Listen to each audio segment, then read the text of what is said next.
Look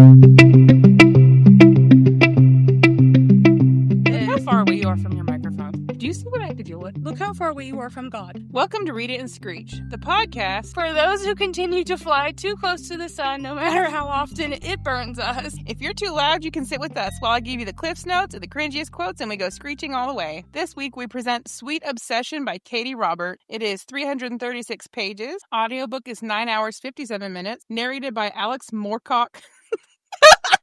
And Will Watt. And Will Lescock. Will not. The Goodreads is 3.9. So this is book 8 of 9 of the Dark Olympus series. And I recently did a TikTok about how like most books after book 3 could be an email. And I do believe that 90% of series could be a trilogy. I can't stand it.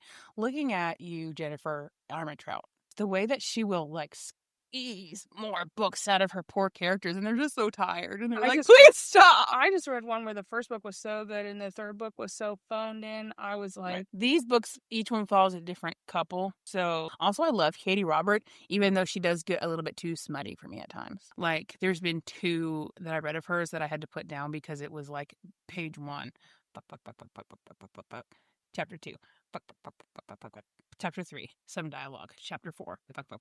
Anyway, I love her though. So she is the author I was telling you about, where she does a lot of work for body inclusivity. So she has all of her characters be like all shapes and sizes. I genuinely have no need or desire for people to describe people's body types to me in a book. I don't know why. Maybe some people do. I don't know why. I'm like, I don't need to hear about his chiseled ab and his rock hard 2-foot-long dick. I don't need to hear that you think she's a chubby princess. I don't need to hear like about her thighs or her dimpled knees or like whatever weird fucking way shape you think her boobs are or whatever. Like the way some of your takes don't make any. They're not valid. And I don't view people like that. You could just say it was a girl, and I'd be like, okay. You make me so mad because if we lived by your rules, it would be like 2 lumps humping. No, because so what happens for 2 moaning ghosts. No, so for me, I think why 2 Michelin mans bumping up against each other. No, I think what happens is once the people describe their personal characteristics, my brain sorts them by people I know who act like that, and then I'm like, that's what they look like. No. So when you describe in great detail weirdly gross characteristics of how they look, I'm like, no. Is that why you like it when I assign movie like famous people to the characters? I just think that's funny.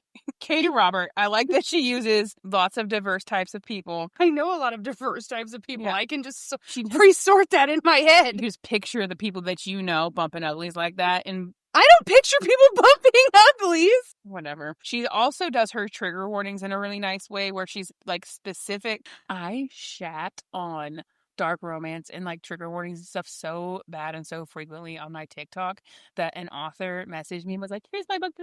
By the way, I tried to be really good with my trigger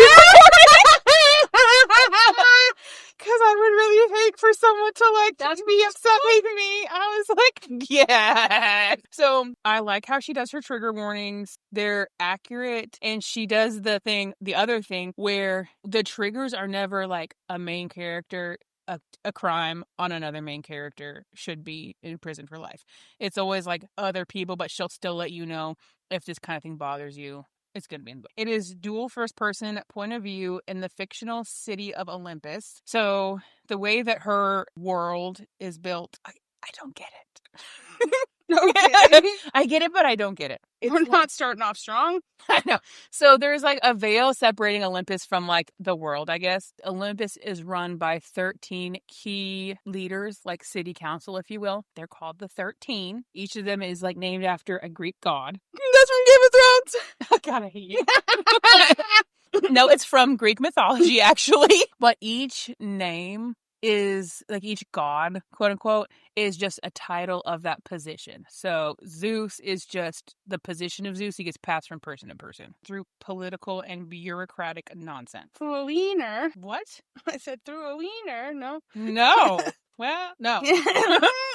Most recently, there was a conflict in which the veil that separates Olympus from the rest of us gremlins was destroyed so that the city was compromised. Back in the day, like the 80s or something, the old Zeus tried to off his current wife, who was Circe, and she's back and hella pissy about it. Game of Thrones reference. She's trying to dismantle their nonsensical patriarchal system through war, as one does. Is that from Game of Thrones too?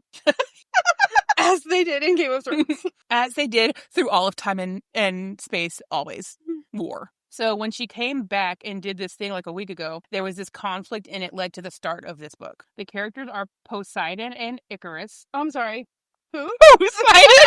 Poseidon! Poseidon and Icarus. Poseidon is a big, brooding, manly man, stick in the mud. He does not love his job, but he's good at it. He's basically head of the Navy. He is played by Guy Fieri.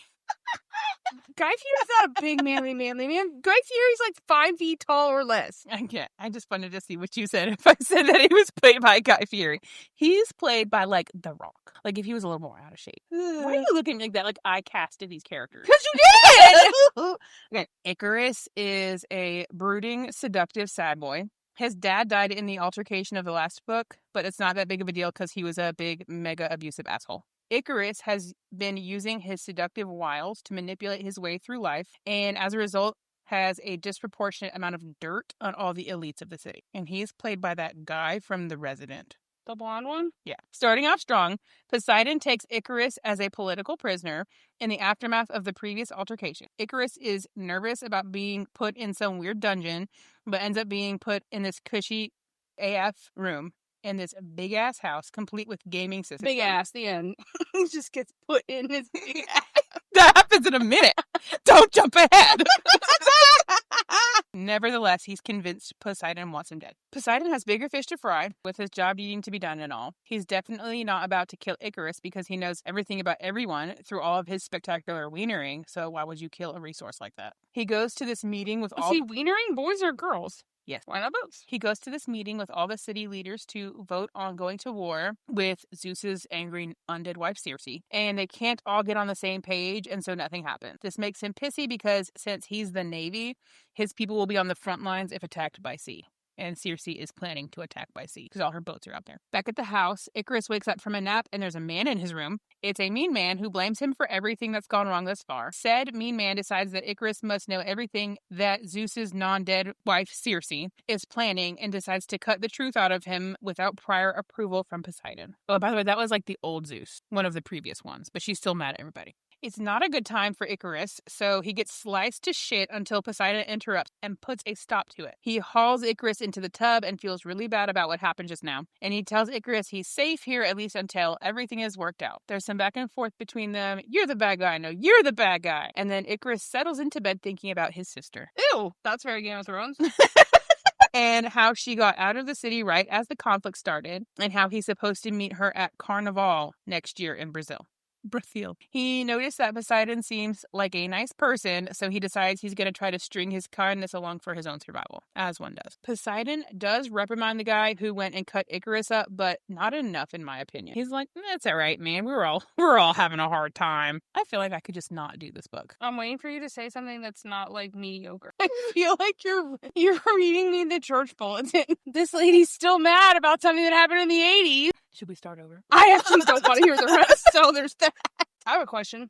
If this is a masculine romance, was this written for women to read as fetishization, or was this written for men? Which one is worse? Fetishization for women. I think it was that one. Oh, no! I feel like anybody, all are welcome. In this church bulletin, all are welcome. You couldn't tell by reading it who it was written for? That means you're a bad person. First of all, yes. Second of all, I'll look at it when we're done. I'll tell you which one. This is my first gay. This is my first MM exclusive romance with lots of smut. I've read them where they had like side characters, but I've never read one that was exclusively just those two people doing it in their butts. Typically when women write it, it was written by women. Typically when women write it, it's for women. I'm waiting for something that is interesting. Pocket. I thought it was very interesting. You and I don't find the same things interesting. He snuck into this guy's room and cut him up with a knife and whenever his boss found him and he was like knife in hand, the boss was like, it happens to the best of us. Why would his boss be like, oh, bad guy, imprisoned, guy on my team, make mistake, choose this guy over you. Yeah, don't do that again. You in trouble. Yeah, but if You're just used to all these weird fucking motorcycle guys who are like, I'm gonna kill you for that guy. No. That's a reasonable thing to do. If you were in prison and the warden or you're just used to all these people being like, I'm gonna mow them down and shoot them in the if forehead you were in prison, for touching you. If you were in prison and one of the correctional officers was like, I hate this person and was cutting you up, I would expect their boss to reprimand them very harshly. Well, he got reprimanded. But he got a hug. He gave him a hug. Okay, well, you didn't say that part. You didn't say you gave him a hug. You just said he got reprimanded. You didn't think it was that harsh. Yeah. Okay. I felt the hug was not harsh Well, enough. you didn't say you gave him a hug. And okay, also, well, now you know. Maybe you change your mind. Maybe it's his brother. I don't know. Also, if this person's the enemy, I feel like it doesn't offend me that much. Maybe she's very tired of all the ones where the waitresses are just holes and they murder side guys for putting fingers on people that they just met. Maybe they're committing reckless homicide. It's for nails touching people. It's safe to say this is not touch her and die vibes. Touch him, get a hug. Maybe he's known him his whole life and he just met you. So one of the other city leaders comes to visit and convince him to go talk to Circe to see if they can talk her down from the ledge. Spoiler, they don't. Meanwhile, Icarus is just really stuck on meeting his sister in Brazil next year. You have a whole year. You're going to be okay. He has an epiphany that he will seduce Poseidon, and that will be his path to protection and freedom. I have an idea that was going to work. Even though Poseidon has promised him safety for free. He decides to snoop around the house because it turns out he's not even locked in that room. It would have been good to know before that guy came to cut you up. I told you it was going to work out just fine. He overhears Poseidon talking about meeting with Circe and interrupts to offer himself to him. I have no plans and no schemes. My seduction is really upfront and straightforward. I was just wondering if you would. It's from the heart. Do you have a girlfriend? Do you have a boyfriend? Do you have anything going on tonight? To which Poseidon says, hard pass. Spoiler, the guy that he hugged earlier is his boyfriend. And he's like, bro, mind your business. No. He says that having relations with your hostage would be wildly unethical. Yeah. So is cutting him up. He didn't do that. He didn't do that, Grace. You can cut him up and give the guy who did it a hug. Yeah, I told you they're together. Can't let him put it in your big man bun. So even though he was just thoroughly rejected, he sticks around and Poseidon heats up some leftovers for them to eat. I would have left. Which is more than Nesta did for Cassian. Right? They bond and chit-chat for a bit, which is also more than can be said for Cassian and Nesta. Longer conversation that was ever had. I love it when I do this like 2 weeks beforehand and I put a little joke to myself and then I forget it. After leftover dinner. Guy dinner. It's leftovers in the microwave. No, they would eat it cold. Icarus tells Poseidon that he will tell him anything he wants under one condition. The condition is that Poseidon sleeps in the bed with him because he's just a boy and only feels safe with big man. Poseidon says another hard pass and leaves, but not before Icarus kisses him and pulls his hair. Is so embarrassing. Making him whimper. Even though he said no to sleeping in the bed with Icarus, he sleeps right outside the door. To try to make him feel safe. That being said, he doesn't tell Icarus this. So what's the point? Well, I guess nobody could get in, so. There's another meeting where they put together the plan to go meet with Circe. When he gets back from the meeting, they have a nice romantic dinner where Icarus does not let up on trying to bone Poseidon. He pulls that fuckboy shit where he's like, oh, I've always wanted you. To which Poseidon says that's bullshit because we've seen each other around for years and you didn't do fucking shit. Then he runs out of the room because Icarus asks if he likes pain in the bedroom way. And I guess not in the getting sliced to shit by a henchman way. They finally meet up with Circe. She says she's not going to let up on these motherfuckers and good for her. So, you know, when we... I was like, oh, some people don't feel embarrassment. Oh, no, Icarus does not. He's like, the hits keep coming and the hits keep coming, and I'm just... They come in, the gifts keep coming. He's like, I don't care. I'm loving the rejection. Couldn't be me. I would have given up. So when Poseidon gets home from the meeting, he flies into Icarus' room, ready to revisit that bedroom pain question from earlier. He says, you know what? Hell yeah, you can fuck me, sad boy. Okay. So Icarus spanks him after admiring his meaty thighs. And then I can't. You know one of my least... I'm not done. And I can't stand it with people with spanking fetishes. Don't kink shame. I don't yuck a yum. I can if I want to. I'm saying I don't like They're it. yucking their yuck. I'm saying I don't like it. I don't like it. Personally, in my opinion. I guess this would probably go for people who eat cack, too. But They eat what? Cack. What is that shit? I feel like too many people get spanked as a punishment. And so when people are like, oh, I'm into spanking, I'm like, ew. Then he gives him a handy while Poseidon talks about how scared he is that he's bad at his job. So then the two boys lay together and do pillow talk till they go to sleep. I thought one was a man and one was a boy. The boy and man. The man and boy. How old are these people? Adults. Suddenly realized we need to double check. No. They're very much adult. No, they're like in their 30s. Okay. The next morning, they go to the kitchen and Hermes is there invading their privacy. She argues with them and then shits on them for fucking each other and then punches Icarus in the stomach and leaves.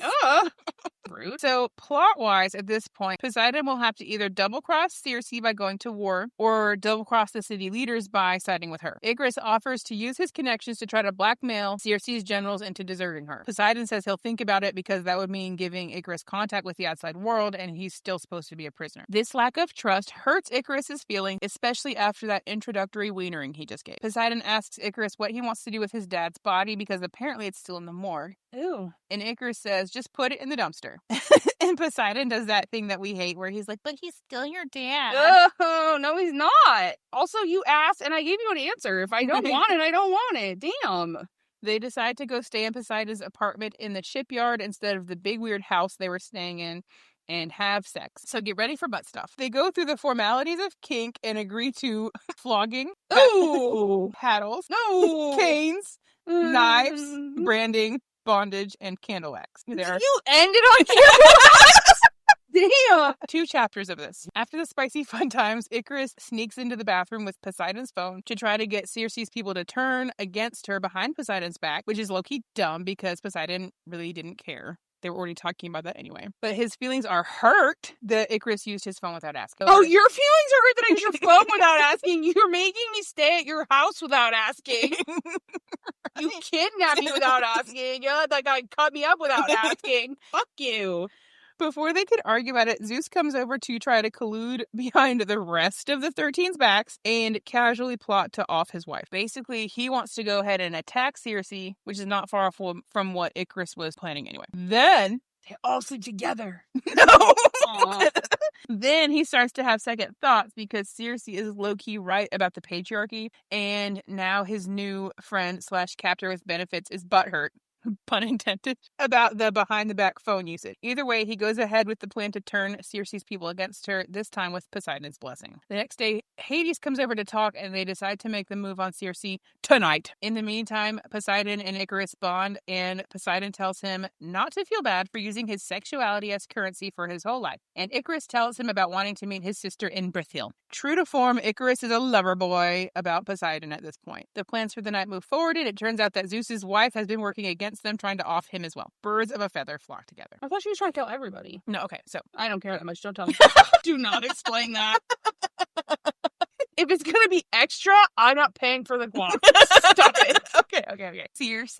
Just say Circe. What the fuck? I did not saying it wrong. She was the previous Zeus's wife. That Zeus was killed, but she's still mad. The current Zeus is married, and they are trying to off each other throughout the whole series. The whole 9 books. They're just going at back and forth trying to get to each other. And then the 9th book is their love story. This is book 8, I believe.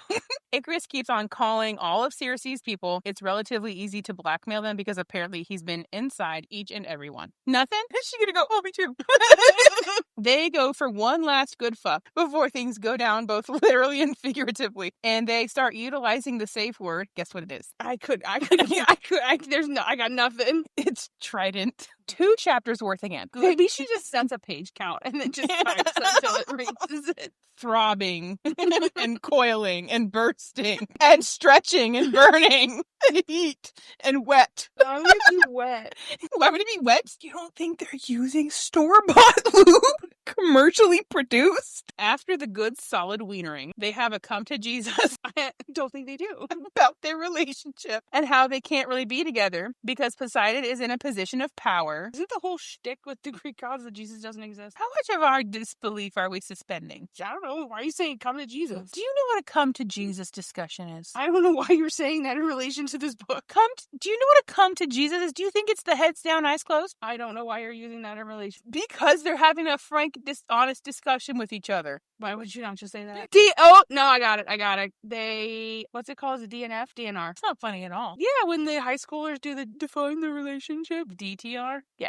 Do you know what a DNR is? Is that when you're dead? Yeah. Do not resuscitate. Not bad. That's lame still. It's funnier than what you did. It is funny because they're acting like children. Because why would two grown men do that right after they bone? The DTR was funny because I saw it on MTV. It's not DTR though because it literally is. After the good solid wienering, they have an open and frank discussion about their relationship. You're so dumb. Here's what happened. They dipped each other down. And then they laid in the bed. And they were like, you know what? Things are going down tomorrow. Like we just did. And we can't actually be boyfriend and boyfriend in public because I'm a city leader and you're a hypersexual person who's from the island that Circe was living on. But Poseidon says that he will give up his whole job and life once it's over. For someone he's fucked 3 times. Yes. So they can be together and do the wonderful wiener times forever. Then he leaves Icarus alone to go execute the weird plan to sneak attack Circe, but not before telling him that he didn't throw his dad's body in the dumpster like he was asked to do. Well, I guess I'm not good. I'm not running away with you then, because you had one. I have one request of you. There's a huge dramatic scene where they sneak onto Circe's ships, but most of the people have abandoned her already. Someone must have told her that they were coming, or she figured it out because she's not even there. When Poseidon gets back to Icarus, they declare their love for each other, and he lets Icarus go home to the island where he's from, but he doesn't go with him because he's a man with a job and not some billionaire who can abandon his position to chase after some ass. 4 months later, 4 months? No, actually 4.5. Icarus is living my dream. He is a gay man with a beach house. Every morning he gets a pastry and a coffee and walks on the beach with the wind in his hair, waiting for his long-lost love to return. Jesus. I want to be a man with a beach house, but also... As I said, living my dream. 4 months? Living my dream. One day, he does. And the boat isn't coming in fast enough, so he jumps out and swims to Icarus. And he no longer goes by Poseidon, he goes by Proteus. And he has tickets to Carnival. The end. So he quit his job? So he quit his job. It took him 4 months to quit his job? Yeah, because he's the head of the Navy. You can't just give your 2 weeks. You have to give your 4 months. Well, I mean, if you're working for Trump, you just get fired overnight. But generally, you have to... He had to train somebody else to take over and stuff because it was like a big job. So he couldn't just quit. So he was an adult. Okay, so... You can do the fiction fix if you want. You can do it, Amy! First of all, I don't think this needed fixed. It was fine. There was nothing in it that was like, ew, gross, no, why? There's nothing in it that I would have fixed. In any other news, I'm learning to lie. How's it going? I'm so proud. You want to do the fiction fix? Do you want to do Where Are They Now? I can fiction fix it. I don't know where to start. It was good! Objectively, I don't love spanking. To be fair, the characters were like fine. It was like fine to read about them. It was fine to be like, oh yeah, what like they were. I was so excited when they got together. Okay, there was nothing that made me want them to get together. You're like, oh, they finally got together. Okay, there was nothing keeping them apart. Because I'm terrible at telling the story. There needed to be more. It was low stakes. Yeah, called low stakes. Yeah, something very low stakes. More things needed to be keeping them apart. Two guys found each other, got along great, were very sexually compatible, and then got together at the end. Right. The stakes were like... It wasn't even enemies to lovers, it was lovers to lovers. The stakes were like incredibly low. Like, remember when I'm like, oh, are they combating the small town newspaper who's like out to get them? Or like, are they doing like someone else's ex-wife doesn't like you? Like, they were like, damn, son. They agreed. Like, what are you really fighting against in this life? The same value. There wasn't like a pack of jaguars that was fighting them. One of them didn't get some kind of like mega illness from a volcano and was poisoned for half of the book. There was none of that. They had to have lots of time for the wienering. That would have cut into the wienering time. Okay, you could have objectively written the amount of wienering scenes that you wanted, kept them in the book, and still filled it with more plot. Like the back and forth was, I have to go to my war council. I will not sleep with you today. Slam the door, and it wasn't like something more than that. Not It today. was just like, like I don't know. I just would have liked to have seen like a little more drama. I guess penchant for drama. Well, I guess I would have liked to have seen them overcome a little more. It would have been like they came over and over. I would have liked to have been like, we cured our island, like Moana, we cured our island of this sickness. You know, the volcano was poisoned. The fiction fix I did not ask for. It was mediocre. It would have been better if it didn't have whooping. Thank you for listening to Read It and Screech. If you'd like to support, you can always rate, review, and subscribe. Find us on TikTok, YouTube, and Instagram at Read It and Screech. Asshole.